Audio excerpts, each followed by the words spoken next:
हम लोग अब चीन में साम्यवादी क्रांति के को सफल बनाने वाले चीनी साम्यवादी दल के चेयरमैन माओ के बारे में पढ़ेंगे। माओ का जन्म 1893 ईस्वी में चीन में हुआ था। चीन में साम्यवादी क्रांति की सफलता का श्रेय माओ त्से-तुंग अर्थात माओ को जाता है। 1 अक्टूबर 1949 को माओ के नेतृत्व में चीन में साम्यवादी राज्य की स्थापना हुई। माओ की मुख्य रचनाएं इस प्रकार हैं। एक है न्यू डेमोक्रेसी, नवीन लोकतंत्र। दूसरा ऑन कॉन्ट्राडिक्शन, इसमें उन्होंने असंगत के सिद्धांत को प्रतिपादित किया है। तीसरा है एक लिटिल रेड बुक, ये छोटी लाल किताब के नाम से प्रसिद्ध है और चीन में माओ के नेतृत्व में 1966 से 76 के मध्य जो सांस्कृतिक क्रांति हुई थी उसके मध्य यह छोटी लाल किताब बड़े पैमाने पर जनता के बीच बांटी गई थी, जिसमें चेयरमैन माओ के क्रांति संबंधी विचार मिलते हैं। जो माओ के मुख्य राजनीतिक विचार हैं उनको जानने के पहले हम लोग ये जान लें कि चीनी परिस्थितियों के अनुसार मार्क्सवाद और लेनिनवाद में माओ के द्वारा किए गए परिवर्तनों को ही माओवाद कहा गया है। और माओवाद एक प्रमुख राजनीतिक विचारधारा है, कम्युनिस्ट विचारधारा है और उसमें जो मुख्य सिद्धांत प्रतिपादित किए हैं माओ ने, वह पहला है असंगत का सिद्धांत, दूसरा है जनयुद्ध का सिद्धांत, पीपल्स वॉर की थ्योरी है, तीसरा है नवीन लोकतंत्र। माओ का यह मानना है कि साम्यवादी क्रांति के उपरांत जब पूंजीवादी व्यवस्था समाप्त हो जाती है, ढह जाती है, तो जो संक्रमणकालीन व्यवस्था आती है साम्यवादी समाज की स्थापना के पूर्व, वह संक्रमणकालीन व्यवस्था ही उस संक्रमणकालीन व्यवस्था को ही माओ के द्वारा नवीन लोकतंत्र बताया गया है। माओ का यह मानना है कि नवीन लोकतंत्र में पूंजीवादी एवं समाजवादी व्यवस्था दोनों ही प्रकार की व्यवस्थाओं का वह मिश्रित रूप होती है।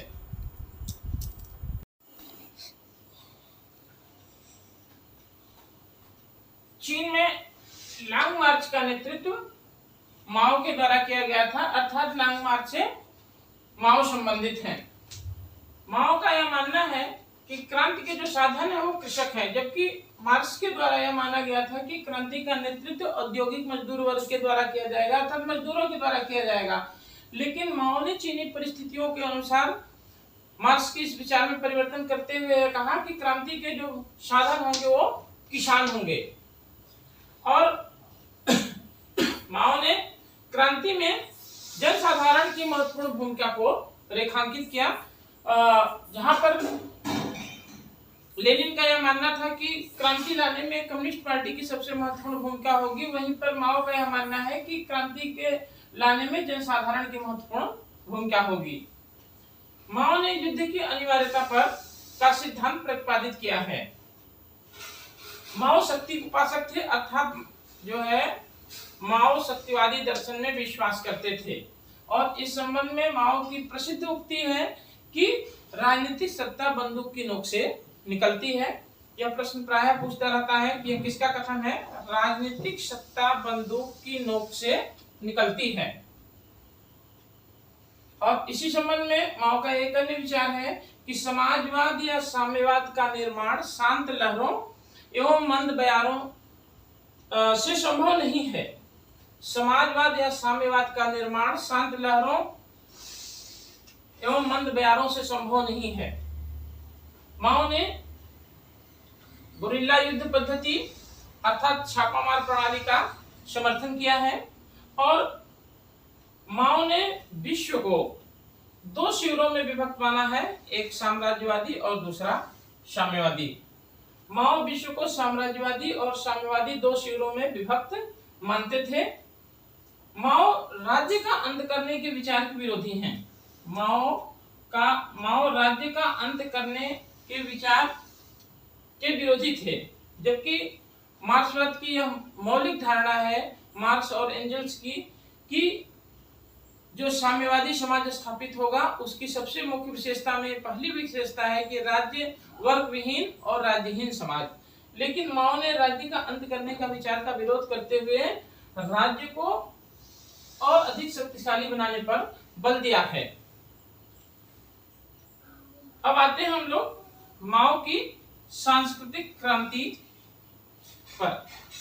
जो कल्चरल रिवॉल्यूशन है या सांस्कृतिक क्रांति है वह चेयरमैन माओ त्से-तुंग के नेतृत्व में 1966 में शुरू हुई और उनकी 1976 में मृत्यु तक चलती रही। इस सांस्कृतिक क्रांति के माध्यम से चीनी समाज में शुद्धिकरण पर, प्योरिटी पर बल दिया गया कि जो परंपरावादी और पूंजीवादी तत्व बचे हुए हैं चीनी समाज में उन्हें नष्ट कर दिया जाए। और इसके लिए लाल सेना का निर्माण किया गया और बड़ी संख्या में नवयुवकों और नवयुवतियों को इस लाल सेना में शामिल किया गया।